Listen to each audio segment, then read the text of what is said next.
Hello friends, இப்போ ஒரு mini பால் கடம்பு பார்க்கலாமா? வாங்க வீட்டில் கோழி முட்டை கைஸ், இப்படி தான் நம்ம பால் கடம்பு ஒரு பவுலில் இப்போ 2 முட்டை அவாய்ட் பண்ணி 2 முட்டை ஃபஸ்ட்டு 2 கண்ணு இருக்குள்ள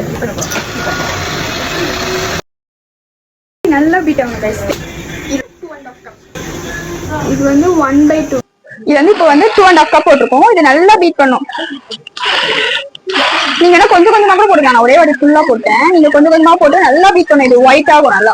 நம்ம கேக் எப்படி பண்றோமோ அதே மாதிரி தான் பீட் பண்ணணும். பால் ஒரு பேக்கெட் ஃபுல்லா ஊத்த போறவாங்க. நல்லா பீட் பண்ணிட்டோம். பீட் பண்ணதுக்கு அப்புறம் தான் நம்ம பால் ஊத்திருக்கோம். இந்த பாலையும் நம்ம நல்லா பீட் பண்ணிட்டோம். பீட் பண்ணதுக்கு அப்புறம் இப்ப நம்ம ஏலக்காய் போடணும். ஏலக்காய் அப்புறம் தான் போடணும். இதுல வந்து இந்த கிரீம் டேஸ்ட் செம்மையா இருக்கும். இது வந்து இதையும் நல்லா பீட் பண்ணணும். இப்ப நம்ம இந்த பாக்ஸ் ஃபுல்லா அப்ளை. இப்ப இதுல வந்து நம்ம இப்ப அரைச்சு வச்சிருக்கிறது ஊத்தணும். பாத்திரத்துல உள்ள கொஞ்சம் இட்லி வடிக்கும் பாத்தீங்களா? இந்த மாதிரி இட்லி வடிக்கிறது இந்த மாதிரி இருந்தா ஒரு பேட்டர் வச்சிருங்க. பேட்டர் வச்சதுக்கு அப்புறம் இது வந்து இது வைக்கணும். 45 மினிட்ஸ் வரைக்கும் வச்சுட்டு இது வந்து க்ளோஸ். இப்ப இது வந்து 45 மினிட்ஸ்க்கு அப்புறம் நம்ம பார்க்கணும் பால் கடம்பு எப்படி இருக்குன்னு.